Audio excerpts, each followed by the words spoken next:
This is your daily dose of all things royal.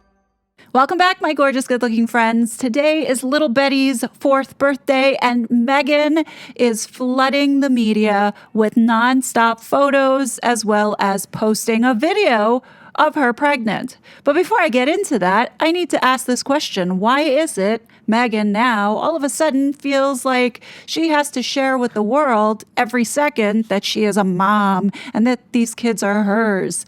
I mean, I kind of feel really sorry for Archie because for his birthday, all he got was just a photo in front of the sun. Little Betty is getting full court press here. Unfortunately, Meghan and Harry have lied so much that any of these photos that they're putting out there cannot be believed, especially the black and white ones, because we all know that that's when Meghan does her best work at manipulating and photoshopping. Like, we're supposed to now all of a sudden believe that what they're putting out is truthful. They've lied every step of the way for the last 7 years. Now, all of a sudden, they want us to believe that the photos they're putting out there and the video of Meghan, and you'll see that in a second, is authentic. I mean, come on now. Why are they doing this? Is this to mess with our heads again? If indeed these photos are real, look at this photo. Little Betty has no shoes on. Harry is carrying his shoes. Where are little Betty's shoes? Like, why are they always walking barefoot? I find Meghan Markle so gross to make this little girl's birthday all about herself. She couldn't even allow this little girl one photo to mark her 4th birthday by herself. Oh, no, no, no. Everybody has to see that Meghan was pregnant, that Meghan is such a caring mom, and that Meghan loves her children. Meghan, Meghan, Meghan, Meghan. When the song come on, let me see you get gone. Baby mama, this your song. Been pregnant for way too long. I feel like Meghan suffers from multiple personality disorder because here we have Meghan gyrating to this song called Baby Mama. I mean, I think it's about as ghetto as you can get. And meanwhile, she's trying to portray on her With Love Meghan that she is so classy with a K. I tell the DJ, turn it off. Turn it off. If she a baby mama, Go ahead. she gon' do that baby mama. Work. Put it on you, she gon' do that baby mama. Drop, Drop drop, it down, drop it down, down low. drop, drop, Drop it down, drop it down, down low. drop, Drop drop. Like, what's going on here? Do you see? Does that look normal to you? I mean, if you're about to give birth, are you moving like this? When I first saw this, I thought this was a joke. I thought Meghan put a bunch of towels under that dress because it's so lumpy. And then you can see it move up and down. Like, I don't think that that's normal. down, drop it down, down low. Do the baby mama when I step out on the floor. 1 month, 2 months, 3 months. Hit the baby mama when I'm stepping through the door. Yeah, I'm pregnant, but I got an ill flow. Like, I don't understand why Meghan chose to dance like a stripper right before she's allegedly supposed to give birth. Like, this just makes her look that much more trashy. Like, why would you be grinding and gyrating in this manner with a baby that's about to allegedly come out? It makes no kind of sense. Trying to make some money, buy some huggies from the store. S to the T-A, double R-K to the E-I.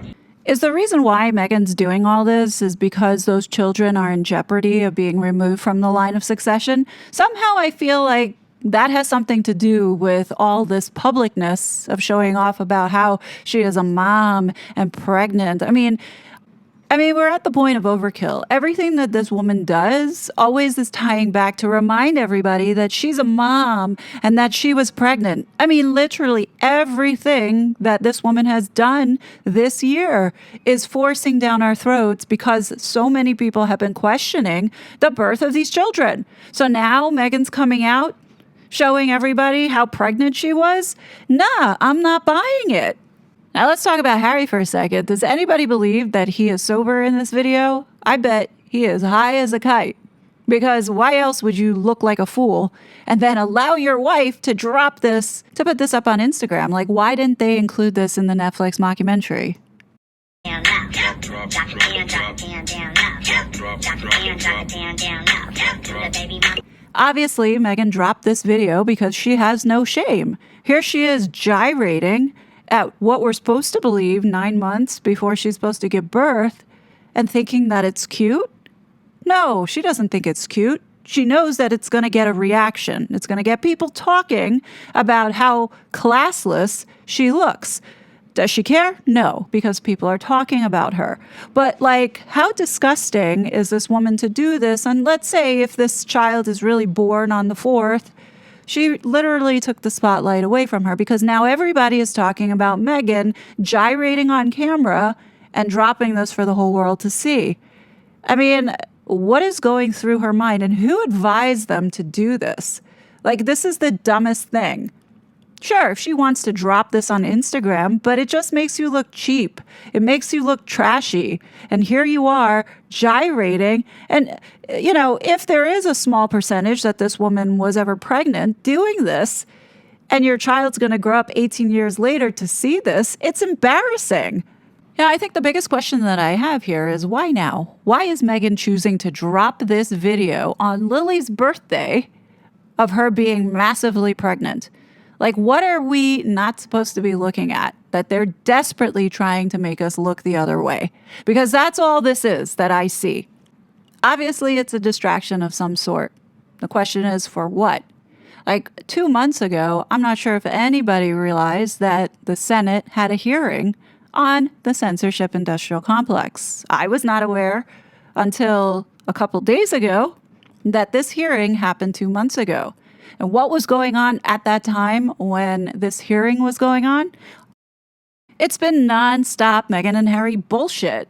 From Meghan's With Love Meghan on Netflix that for a good 2 weeks, people couldn't stop talking about how terrible it was, to Prince Harry and his charity scandals, and Meghan going and hanging out with Gwyneth Paltrow to eat pie. All of that consumed the month of March. So, you know, for me, I completely missed this hearing. And I don't think we should skip over it. I think we need to revisit it and talk about it because it was important. It does tie Harry and Meghan to censoring Americans. And I think that's the important story here that we need to stay focused on. Under the Biden administration, the Department of Justice became a vehicle for lawfare against the left's political enemies. The victims of this assault were countless innocent Americans, from concerned parents at school board meetings, to traditional Catholics, to pro-life activists, to President Trump himself. But to fully understand the scale of the left's war on the First Amendment, we must look beyond the formal limits of government. The faceless adversary in American politics today is the sprawling labyrinth of left-wing NGOs, nonprofits, foundations, and activist groups, a shadow state that operates with collective purpose, even as its power is dispersed across a vast constellation of groups. Mass migration, cultural Marxism, political riots, the criminal violence that consumes our inner cities. Pull back the curtain on each one of these, and you'll find the same names, the same groups, time and time again.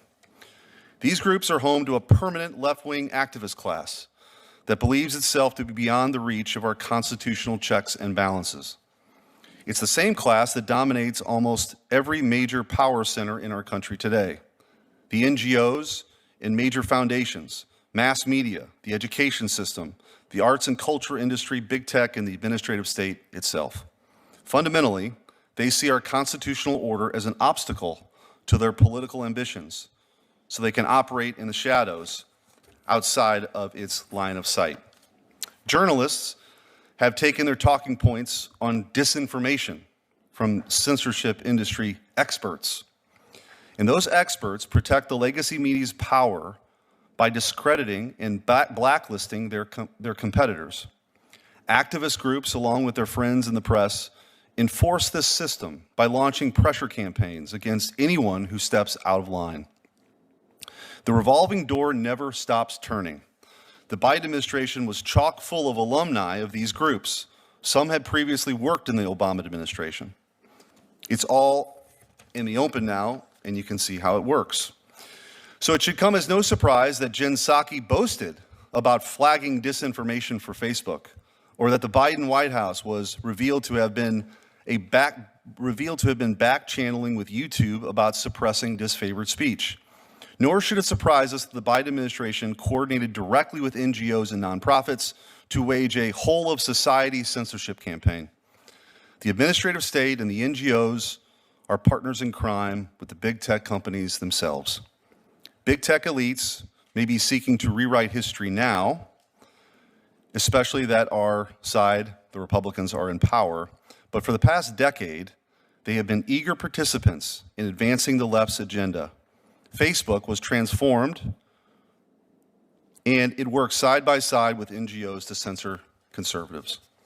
Google had used its enormous power to systematically censor, deboost, and throttle conservative ideas and speech, integrating the NGO censorship agenda into every facet of their algorithm.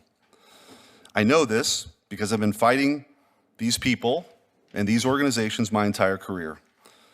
The Missouri versus Biden case forced the Biden administration to release 20,000 pages of evidence, emails, Slack messages, meeting notes, and other internal communications between the White House, the tech companies, and the NGOs. These documents revealed a vast censorship enterprise, far larger in scope and scale than we could have previously imagined. A coordinated, well-oiled machine with the NGOs at the very center. This machine is waging war on our free speech across multiple fronts.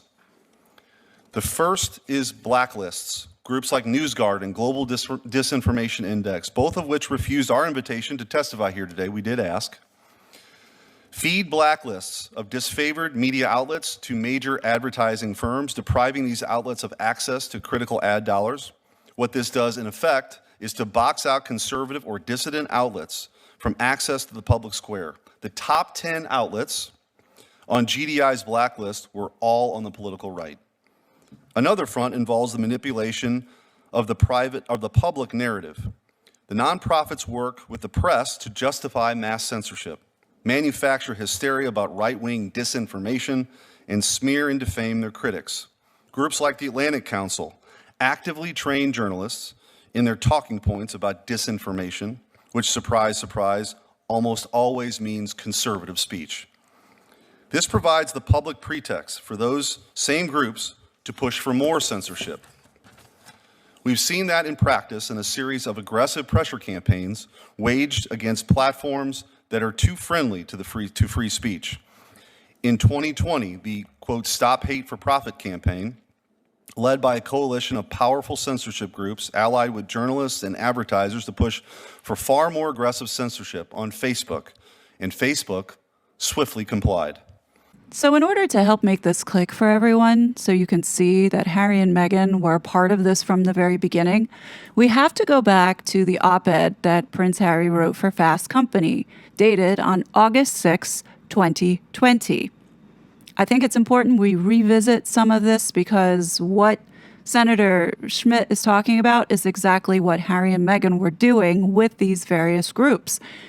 He writes here, a little over 4 weeks ago, my wife and I started calling business leaders, heads of major corporations, and chief marketing officers at brands and organizations we all use in our daily lives. Our message was clear. The digital landscape is unwell, and companies like yours have the chance to reconsider your role in funding and supporting online platforms that have contributed to, stoked, and created the condition for a crisis of hate, a crisis of health, and a crisis of truth. We did this at the same time as the launch of a civil rights and racial justice campaign called Stop Hate for Profit, which sought to change online policies around hate speech. In this case, policies at Facebook by urging companies that regularly purchase digital ads on the platform to withhold their advertising spending for the month of July. As of the end of last month, the campaign, led by respected organizations such as the Anti-Defamation League, Color of Change, and the NAACP, sent a $7 billion message through withheld ad dollars. While companies made their own decisions about what to do in July, we felt it necessary to say our part about the rise of an unchecked and divisive attention economy. We've always believed that individuals and communities thrive when the frameworks around them are built from compassion, trust, and well-being. Sadly, this belief is at odds with much of what is being experienced by people on social media. From conversations with experts in this space, we believe we have to remodel the architecture of our online community in a way defined more by compassion than hate, by truth instead of misinformation, by equity and inclusiveness instead of injustice and fear-mongering, by free rather than weaponized speech. This remodeling must include industry leaders from all areas drawing a line in the sand against unacceptable online practices, as well as being active participants in the process of establishing new standards for our online world. Researchers I've spoken with are studying how social media affects people, particularly young people. And I believe the book of data that we will look back on one day will become incredibly troubling. Around the world, for many reasons, we are at turning point, one that has the potential to be transformative. In all areas of life, a rebuilding of compassionate, trustworthy communities needs to be at the heart of where we go. And this approach must extend to the digital community, which billions of us participate in every day. But it shouldn't be punitive. When we do the right thing, when we create safe spaces, both online and off, everyone wins, even the platforms themselves. Meghan and I heard similar arguments made by humane tech leaders with whom we convened at Stanford University earlier this year, by internet law experts and by neuroscientists. We have an opportunity to do better and remake the digital world, to look at the past and use it to inform the future. We must take a critical eye to the last 2 decades where advancements in technology and media have outgrown many of the antiquated guardrails that once ensured they were being designed and used appropriately. So right there, folks, this sentence, outgrown many of the antiquated guardrails. So he is talking and attacking the First Amendment again. There are many leftists who believe that the Constitution is outdated and it needs to be revamped for today's current environment. And you'll see in a second, one of the witnesses that they had to testify in this hearing feels exactly the way that Prince Harry feels. That is absolutely the wrong thing to be saying here in America, Harry. Anyway, it should be seen as a coincidence that the rise of social media has been matched by a rise in division among us globally. Social media's own algorithms and recommendation tools can drive people down paths towards radicalism and extremism that they might not have taken otherwise. And this goes back to what I was talking about in my last video, using the Christchurch massacre and this so-called Christchurch call to action as an excuse to go ahead and clamp down on social media. Now, keep in mind, all of this that was going on in 2020 really was to prevent Donald Trump from getting back into office. And this is why they were censoring conservative voices. They were suppressing the Hunter Biden laptop story, all so they could steal this election. And here, Harry is doing his part and talking about radicalism and extremism, all because they had painted this false narrative around Donald Trump being this dictator, and the rise of white supremacy was taking over. And here he writes, we need meaningful digital reform. And while the role of policymakers and regulators is important, we can't just wait for them to take the next steps. This is a moment for companies around the world, companies with business and advertising models directly tied to digital platforms, to consider how they bring about reform to ensure the betterment of all. Like, they really give a shit about the betterment for all when they themselves are manipulative in how they push messages. Anyway, it was reported recently that for the first time, spending on digital advertising is set to eclipse ad spending in traditional media. Think about what this means. The standards and practices advertisers rely upon when placing their commercials on television, for example, do not apply when it comes to the online space, arguably the largest broadcaster in the world. And for the first time in history, the ad spend in this relatively lawless space is beginning to overshadow the more traditional spaces. No manufacturer is likely placing their television soap ad next to this type of toxicity. Yet, due to the nature of the digital world, that advertisement could be sandwiched between inciting propaganda. Oh, like yours, Harry? Anyway. So there's a huge value in advertisers sitting at the table with advocacy leaders, with policy leaders, with civil society leaders in search of solutions that strengthen the digital community while protecting its free and open nature. So what he's talking about here is this whole of society approach that has been ingrained in this censorship industrial complex. It continues on to say, for companies that purchase online ads, it is one thing to unequivocally disavow hate and racism, white nationalism and anti-Semitism, dangerous misinformation, and a well-established online culture that promotes violence and bigotry. It's another thing for them to use their leverage, including through their advertising dollars, to demand change from the very places that give a safe haven and vehicle propagation to hate and division. We're hopeful to see this approach amongst industry leaders become a reality. For one, the industry group GARM, the Global Alliance for Responsible Media, has committed to evaluating standards and definitions around online hate speech. But this is just the beginning, and our hope is that it's the beginning of a movement where we, as people, place community and connection, tolerance and empathy and joy and kindness above all. Now, you know Meghan wrote all of this, okay? The internet has enabled us to be joined together. We are now plugged into a vast nervous system that, yes, reflects our good, but often also magnifies and fuels our bad. We can and must encourage these platforms to redesign themselves in a more responsible and compassionate way. The world will feel it, and we will all benefit from it. So now going back to Senator Schmidt's opening statement, now you can understand what he's talking about. Harry and Meghan were involved with all these people behind the scenes. We've seen that in practice in a series of aggressive pressure campaigns waged against platforms that are too friendly to free speech.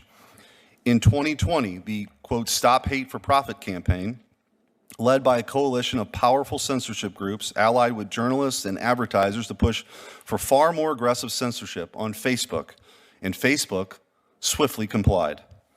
They tried to run the same play against Elon Musk during his acquisition of Twitter, but Elon Musk was the only leader of a major social media platform who was willing to take a stand and defend free speech. Finally, many of these organizations are directly involved with real-time censorship.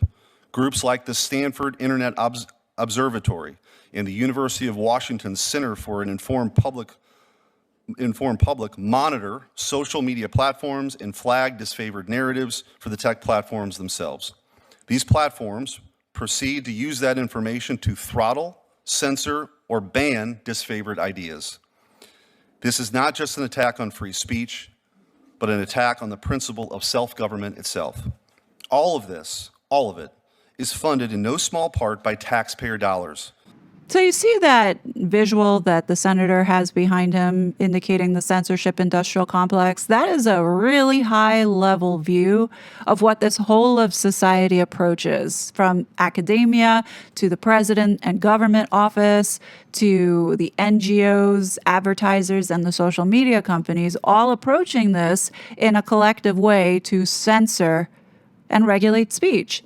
And the people that are involved in this, a lot of them are external, meaning from Europe, from the UK, from Australia, from Canada, all driving censorship externally because they know we have the First Amendment here. And the only way to break this down was to put pressure externally. And this is why we saw all these legislation bills for censorship being implemented across the West at the same time. We had the EU DSA, Digital Services Act. We had the UK Online Safety Bill. Canada has a whole suite of bills that they have passed in order to censor their people.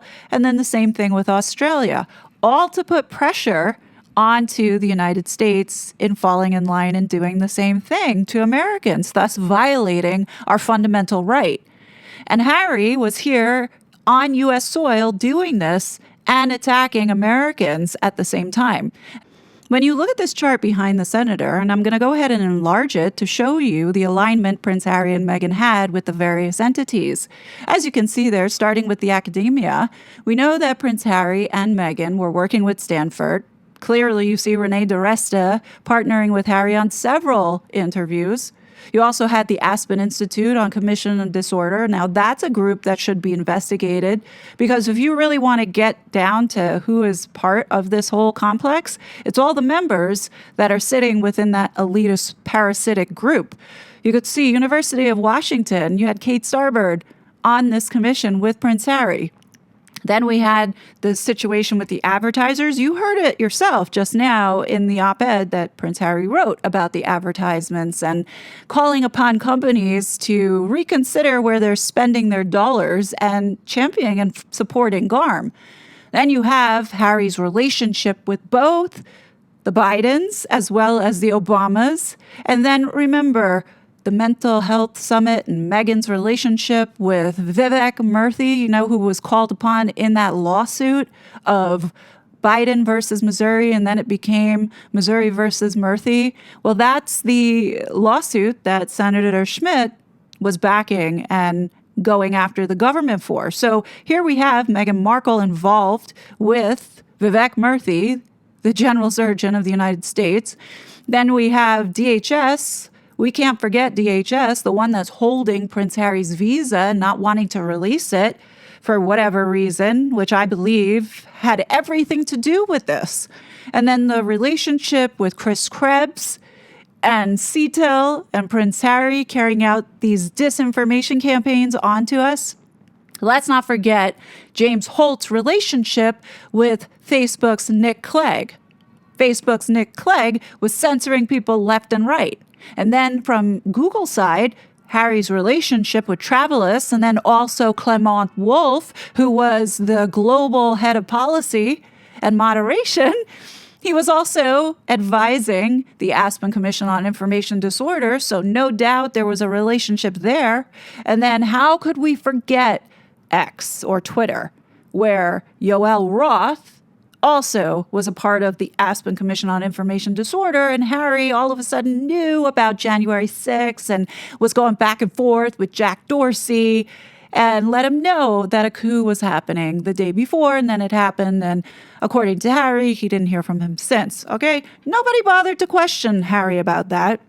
But when you go down to the bottom there and you see Color of Change, yes, Harry was very engaged with Color of Change as well as Safiya Noble, Algorithms of Oppression. And then we have the CCDH, where we know that Archwell was very much involved with the CCDH, most likely in 2020, but definitely in 2024 when they were trying to kill Elon Musk's Twitter. And now the reason why we see this whole parents network is because they have now pivoted to change their tune because they all got caught. And this is where we are right now. But clearly, from the high level, as you can see here, Harry was involved with this every step of the way. Now, if you were around from the very beginning, then you witnessed across all platforms, if you were on Quora, Tumblr, Twitter, YouTube, Facebook, Reddit, everyone was getting attacked if you dared to mention that you didn't believe that Meghan Markle gave birth to her children and wore a moon bump. If you shared that you had the opinion that you didn't believe Meghan Markle, just like when Piers Morgan said he didn't believe Meghan was suicidal, then you got the full-on attack by none other than the paid bots, the paid people to shut you down. And this happened to so many of us within this community, myself being one of them. But being an American, my rights were violated. And this is why I am not going to let this go, because what they did was wrong. Harry and Meghan and these globalists that are behind them want to forget like the last 4 years ever happened. But I'm sorry, we can't allow that to happen because they're not done yet. They're still continuing on their path to try and control the information space, but they're doing it in a different way by targeting the children. and making it about safety. Under the Biden administration, seemingly every agency became a conduit for funneling taxpayer dollars to censorship groups. To describe these groups as private makes a mockery of the term. The NGOs are inextricably tied to the federal government. They are another arm of permanent Washington, advancing its ideological goals in places where the government cannot. Where the state's power is limited, either by political pressure or the Constitution itself, these groups step in to man the gap. Now, if you notice, ever since 2023, when the Twitter files had exposed this censorship network, all of a sudden we've seen a hard pivot with all of these people focusing on the children and making it about online safety. Now we have bills being passed, like the COSA bill. We have the bill in the UK, or the amendment to the Online Safety Act for the children and verifying age. We have the same thing going on in Australia. Folks, their work is effective. As much as you don't think Harry and Meghan are doing much and they are failures, that's all intended so they don't get scrutinized in this space. And here we are. Laws are being put into place as a result of the work that these folks have been involved with. Let us close with this, or let me close with this. We are a nation conceived in liberty, but over the past decade, a great darkness has arisen in America, a darkness that threatens to transform our country forever. We have watched this darkness pour out in crashing waves, throwing open our borders to the world, dispossessing our people, and unleashing a lawlessness that has swallowed our towns and cities whole. But the agents of this darkness cannot win without aggressive censorship and suppression, dismantling the tradition of free speech and thought that has been core to the way that we live our lives even before our founding. In the digital age, with all the peril and possibility that accompanies with it, the struggle for free speech is the struggle for civilization itself. Once again, we must commit that this nation, under God, shall have a new birth of freedom, and that the government of the people, by the people, and for the people shall not perish from the face of this new tyranny. The one annoying trait that all of these leftist liberals have in common is their arrogance around telling others what they should do and what they should think. The one annoying trait that these liberal leftists all share in common is their arrogance and thinking that they know better than everybody else, and feel, because they are educated from these hoity-toity schools like Harvard and Yale, that they have the right to tell people what to think and what they can say and what they can do. And here you have Harry, who thinks he's equal with all these people. Maybe he is, because the education system has gone down the tubes, as we have seen what's going on in this country, that they really do feel like they are better than everybody else. And in this hearing, there is one liberal that they brought in. And when you listen to her, you can see how stupid and ignorant these people are, because they know absolutely nothing, because they sit in their own world. It's these types of assholes that have caused society to fall so far. Take a listen to her opening statement and watch how the senators totally crucify her, and you can see that she just can't handle it. It's something that I would love to see one day for Meghan Markle. I'm a constitutional law scholar who has studied and researched on the First Amendment for nearly 2 decades. I also study the intersection between technology and civil rights, and I've advocated for legal and policy reform to deter online abuse, such as image-based sexual exploitation. And in this work, I've always endeavored to honor the principles of free speech, due process, and equality, and greatly respect and appreciate the members of Congress, including some of the members of this committee that I've had the opportunity to work with, who've been committed to the same. It's work that often deals with aspects of the First Amendment that are ambiguous or contested, but my testimony today focuses on the aspects that are absolutely clear and foundational. The first is the core principle of the First Amendment, so eloquently expressed by Supreme Court Justice Robert H. Jackson in 1943. If there is any fixed star in our constitutional constellation, it is that no official, high or petty, can prescribe what shall be orthodox in politics, nationalism, religion, or other matters of opinion, or force citizens to confess by word or act their faith therein. And to repeat, no official can dictate what Americans can say, think, or believe. The First Amendment constrains the government from interfering with freedom of speech. That includes the president, members of Congress, state officials, U.S. attorneys, special government employees. The First Amendment does not constrain non-governmental actors from making their own choices about what to say, what to hear, what to promote. Indeed, it does the opposite. It protects what Justice Kavanaugh has called the robust sphere of individual liberty, the right of private actors, including private universities, NGOs, businesses, to ignore, to criticize, refuse to associate with speech they don't agree with or think is wrong.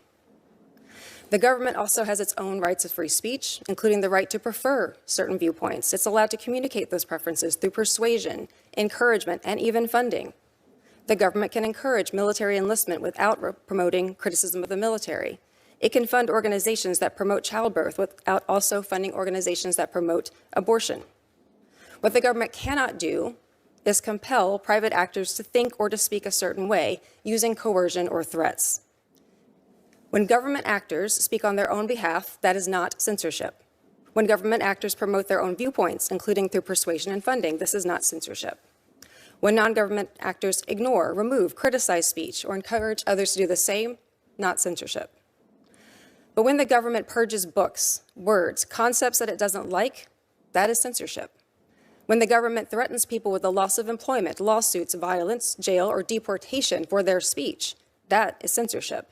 When it seeks to force universities, law firms, or businesses to adopt the government's viewpoint, or when it seeks to punish judges, lawmakers, journalists, religious leaders, teachers, or students for dissent or for criticism of the government, that is censorship.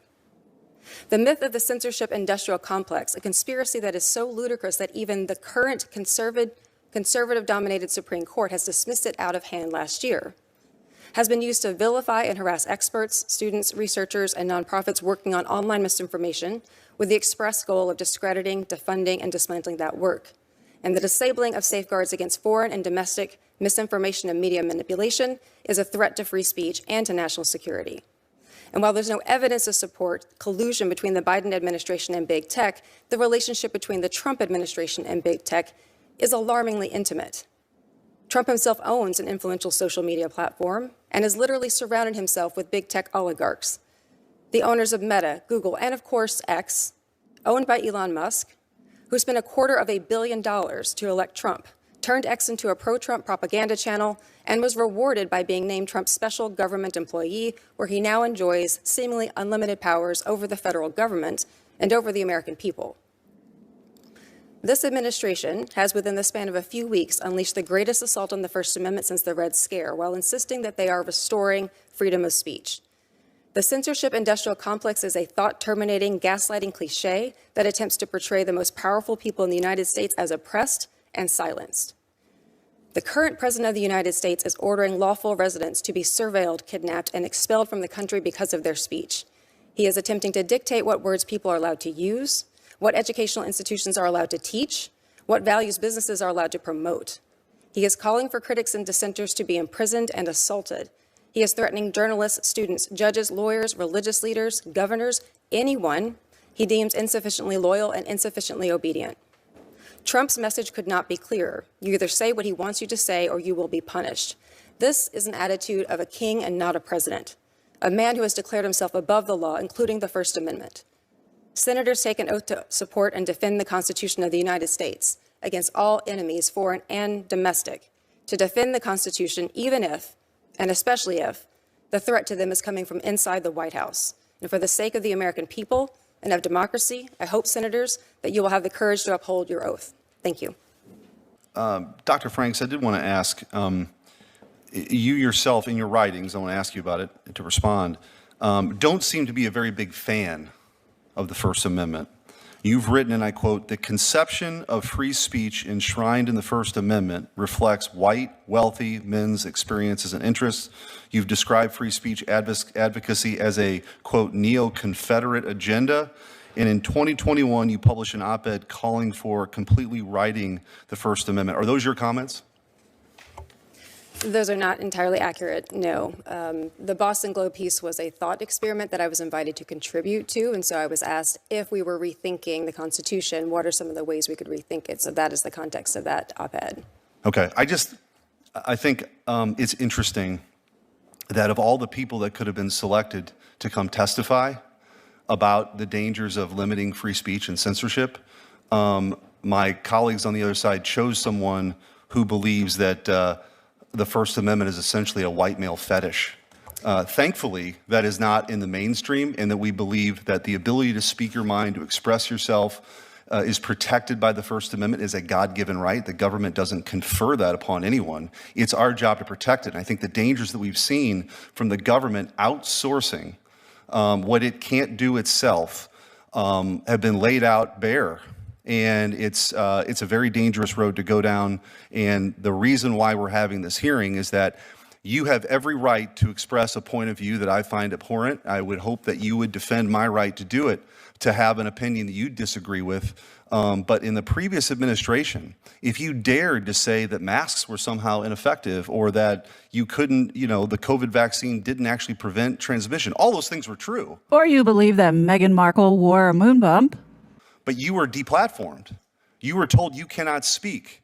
You cannot engage in dissent. That is a very un-American thing. And so that's why we're gathered here today. May I Senator respond Welch. to the question? Sure. Mr. Chairman, I don't mean, this is your committee and I respect it, but a lot of us have other places we could be, and I would respectfully ask if we could stay all within our time so we could finish up today at a reasonable hour. Sure, that's a reasonable request. Thank you. Thank you. May I respond to the question? I'm going to object. I'd like us to stay within our time. Okay, thank you. I'm sure you're going to have other questions. Feel free to respond. Senator Welch. I'll let you answer the question in your time, Thank you. my time. The evidence of my dedication to the First Amendment is the fact that I am here defending the First Amendment, that I am defending it against a presidential administration that is at this moment threatening journalists, that is surveilling citizens, that is punishing people because of what they say, not some sort of vague allegations about NGOs or about some plainclothes speech police, actual government forces that this president and his officials are enacting. They want to jail people for their speech. They want to deport people for their speech. They want to take away people's money, their funding for their speech. That is a violation of the First Amendment. I have plenty of criticisms about the way that the First Amendment has been interpreted. The reason why I distinguish between some of my previous work and the work that I'm here to say now is that there are some aspects of the First Amendment that are genuinely contestable and ambiguous, and there are some that are not. The one that is not is that the government and its powers and its forces, its police and its jails, and all of those powers that it actually uses to hurt people, to threaten people, to punish people for their speech, that is what actual censorship is. That is my dedication to the First Amendment. Thank you, Mr. Chairman. I apologize for having to miss the testimony of some of you, and I appreciate you coming today. Professor Franks, let me ask you, I listened to your and Ms. Hemingway's testimony and Professor Turley's, so I got part of it. As I understand it, your position, Professor Franks, is that, I think you used the word myth. It is a myth that the Biden administration used government to compel speech, private speech, but that the Trump administration is doing that. Is that a fair characterization? Yes, that's correct. Okay. Do you think perhaps you're allowing your personal political beliefs to affect your objectivity here? No, I do not. What is guiding my answers here is that I'm looking to see what the Supreme Court has said. You notice that in the testimony about the censorship and industrial complex. I got that part. I just want to clarify. No, but I've only got 5 minutes. Your answer is no, I appreciate it. Let me ask you a couple questions. You wrote a law review article in December of 2023 for the New York University Law Review, and it was about the two cases, Bruin, Supreme Court case, and Dobbs. Remember that article? Yes, I do. Okay. In this article, you said, I'm going to quote your words, taken together, these two cases demonstrate that the Supreme Court has embraced the use of the Constitution as a tool of racial patriarchy, end quote. Did you say that? Yes. Okay. And then you went on to say, quote, when the Supreme Court declares that there is a constitutional right to armed self-defense in public, it openly embraces and promotes a culture that privileges white men's ability to terrorize and kill those that they perceive as threats, close quote. Did I read that correctly? I believe so. Thank you for reading. Okay. And did you also say in that article, I'm going to quote again, quote, by simultaneously expanding white men's right to kill and constricting women's right not to die, this Supreme Court, referring to the current United States Supreme Court, has turned the Constitution into a homicide pact as well, close quote. Did you write that? That sounds like me. Okay.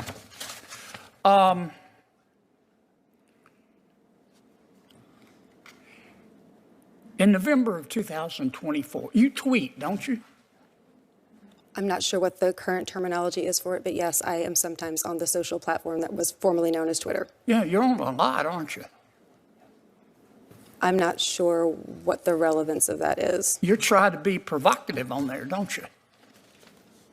Again, I'm not sure what the relevance Well, of this question let me is. show you the relevance. On November 7th, 2024, from your tweet, here's one of your tweets at 2:41 p.m. Quote, the majority of Americans hate women. The majority of Americans hate women more than they love anything, including democracy, close quote. Did I read that correctly? I am not sure what this has to do with the subject matter of this Did you hearing. say it?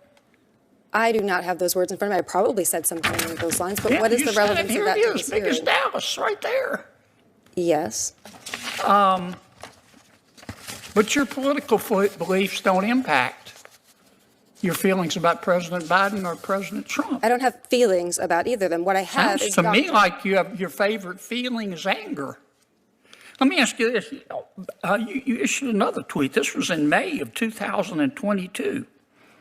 You've just been tweeting up a storm.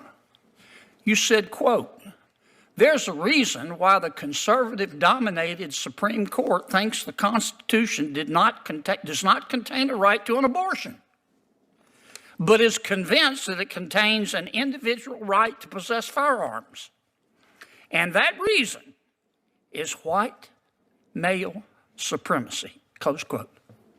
Did I read that correctly? Is there a question in this? Did I read that correctly? That's Is there my a question that is relevant to this hearing? Did I read that correctly? Do you really think that the United States Supreme Court, you're an officer of the court, is guided by white male supremacy? I believe that the First Amendment prohibits the president Did you and other say state that? officials for punishing people for Did their you honestly say that, Professor? I And you believe expect us, that the First as a Amendment, Democratic witness, to take you seriously?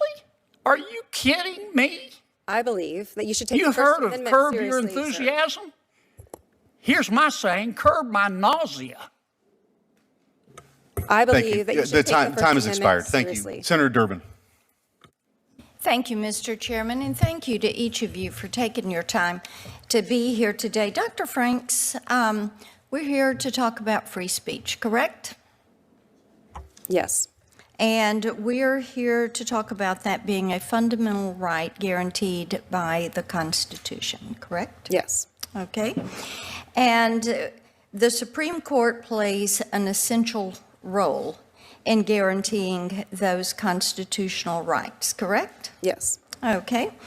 Now, I want to talk to you about a tweet that you had in January 2024. The Supreme Court is a death panel. Is that your opinion?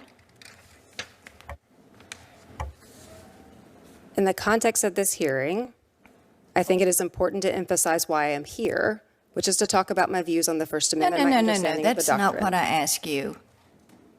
Do you think the Supreme Court is a death panel? In the for context of free the cases speech? that, not for free speech, no, that was not the context of that particular Oh, my goodness. communication. Okay. Well, it appears that you see the Supreme Court as a death panel, and that is some of the same rhetoric that unfortunately we continue to hear from some on the left who are trying to villainize justices who are doing their job. And I would like to just ask you, knowing that you have put this out, that the Supreme Court is a death panel, then let me ask you this. Do you look at Justices Sotomayor, Kagan, Jackson as members of the death panel, or is this just the justices that you disagree with? I do not believe that the comments that you are referring to have relevance for this particular hearing, but here's what I will say. This is an administration that is threatening judges in addition to other people that he disagrees with. So yes, Okay, if your question is, do I defend judges? I'm ready to Am move I on. worried Thank about you. judges' Ms. security? Hemingway, I I'd am. like to I am come worried to about this you. administration essentially threatening those judges. I want to talk with you, Ms. Hemingway, about the State Department's use of the Global Engagement Center to censor news outlets like the Daily Wire and the Federalist. I know that this is something that you have had to deal with. And Daily Wire is located in Tennessee. We're proud of them. We are delighted that they chose to move from California over to Tennessee. And it is my understanding that the Global Engagement Center was created to counter messaging from bad actors, including terrorist groups, but the Biden administration weaponized it to silence conservative groups. And what has the censorship, I call it the censorship industrial complex, what do you think they're trying to hide when it targets outlets like the Federalist and the Daily Wire? Thank you, Senator Blackburn. Yes, our reporter, Margot Cleveland, who's our senior legal writer, uncovered through her reporting facets of the censorship industrial complex and learned that the State Department was one of the federal entities that was engaging with non-governmental organizations and other entities in big tech to market, promote, censorship tools and blacklists, which were then used against my publication, The Federalist, and also the Daily Wire.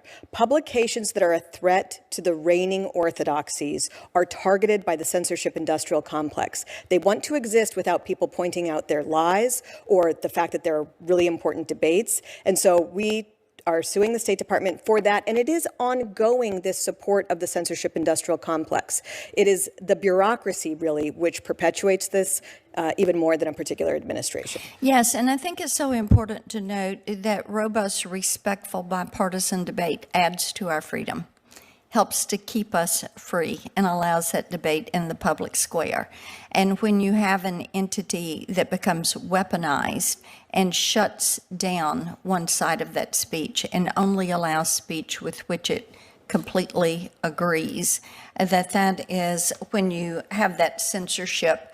Let's take a look here at something that Facebook, Meta, whatever, something that they've said, Mark Zuckerberg in particular, said, or was reported in 2021, senior officials from the Biden administration, including the White House, repeatedly pressured this is Zuckerberg speaking, pressured our teams for months to censor certain COVID-19 content, including humor and satire, expressed a lot of frustration with our teams when we didn't agree.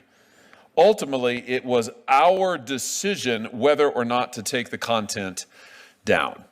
Now, the point that I want to get at, and maybe I'll start with you, Ms. Hemingway, because you and your outlet were a target of a lot of this and were censored left, right, center. You personally were censored. Don't you think that Facebook needs to be held accountable for their role in all of this? I mean, so Facebook, Mark Zuckerberg says, gosh, they were so mean to us, the Biden people, they threatened us, and they did. Biden did. Was that unconstitutional? I think it was.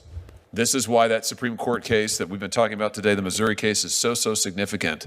But isn't it also true that, as Zuckerberg himself says in the statement, it was their decision, they owned it, and truthfully, Facebook and others have a pattern of censoring long before this, the Hunter Biden laptop story. They gleefully, willfully censored on their own. they have been avid participants in this censorship campaign. Would you agree with that, Ms. Hemingway? Yes, Mark Zuckerberg, who spent nearly $450 million in the 2020 election to control the outcome there, has recently done a few little things like saying, oh, I was sort of pressured to do this censorship, or, oh, I'll give $1 million to the inauguration committee, as if this in any way makes up for the campaign of censorship that he was engaged in, which was probably valued even more than the money he gave to the election, to censor and silence voices like mine and my publication because we said things on all sorts of topics that were at odds with what he wanted, whether that's the radical trans agenda, how elections should be run, how to respond to the COVID pandemic, all sorts of topics where in a free society you should have free and open debate. And he worked very hard to keep that from happening. So I find these statements kind of interesting, but they nowhere near deal with the agency that he had on this and how much power he has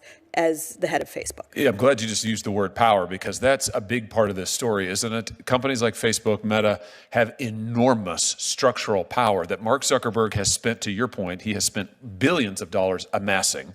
He has worked to destroy competitors who might break that power up, challenge that power in any way. He has used that power to stifle competition. He's used it to stifle views he doesn't like. This is a textbook example of what happens when a monopoly that has a political agenda, in this case, a very hard-edged political agenda for years, when they use that monopoly in order to try to control other competitors and also to try to control the information that flows to the American people. Do I have that right, do you think? Yes, and the political system itself, which had previously been so supportive of him, and the work that he did to silence, again, not just in the election sphere, but those journalistic voices that were countering his preferred policy objective. That's just terrific, and you are perfectly placed to talk about that and to bring this to light. I think it's so vital that we don't lose sight of the role that these massive companies, and there's just a few of them. I mean, it's Google, it's Meta, that the control that they have amassed and that they have used to try and dictate, frankly, what Americans can see. And we know in the case of Google, we've had testimony in this committee and subcommittees before, Google has rigged their search results to try and influence independent voters and try to sway elections for years, and not just in this country. They've done it in other countries. They've done it in Australia. These are massive monopoly corporations that have political agendas that have been using their market power to try and influence. Actually, that's not strong enough to try and control outcomes in our political system. That is a problem. And I would just submit, until we deal with their power, this problem is going to persist. Thank you all for being here. Mr. Chairman, thank you for having this great hearing. I'm going to go ahead and leave you with the opening testimony of Molly Hemingway, because I think that she explains the censorship industrial complex in a nutshell the best. When you listen to it, you'll realize that her experience is similar to many of our experiences and what we went through and what we see with Harry and Meghan. And I do think that it's extremely important that we keep this in the front of everybody's face, because what Harry and Meghan are doing, just like all the rest of these leftists are trying to do, is forget that this ever happened. For freedom of speech to mean anything beyond the theoretical, we must actively practice it. President John F. Kennedy said people should be entrusted to confront unpleasant facts, foreign ideas, alien philosophies, and competitive values. He said, "A nation afraid to let its people judge truth and falsehood in an open market is a nation afraid of its people." Unfortunately, the right to free speech has been under worse attack in the last decade than at any other point in our nation's history. The tentacles of the censorship industrial complex are choking out freedom of expression, debate, and the right to criticize powerful institutions such as corporate media and the government. Federal and state governments fund and promote censorship and blacklisting technology. They direct big tech companies to censor American speech and debate. Academic institutions, such as Stanford and the University of Texas, are given large grants not to defend free speech, but to conduct research on so-called disinformation for use by the censorship regime. Nonprofit think tanks, such as the Aspen Institute, host so-called disinformation seminars to groom journalists to publish pro-censorship propaganda and to suppress important stories, such as the Hunter Biden laptop bombshell.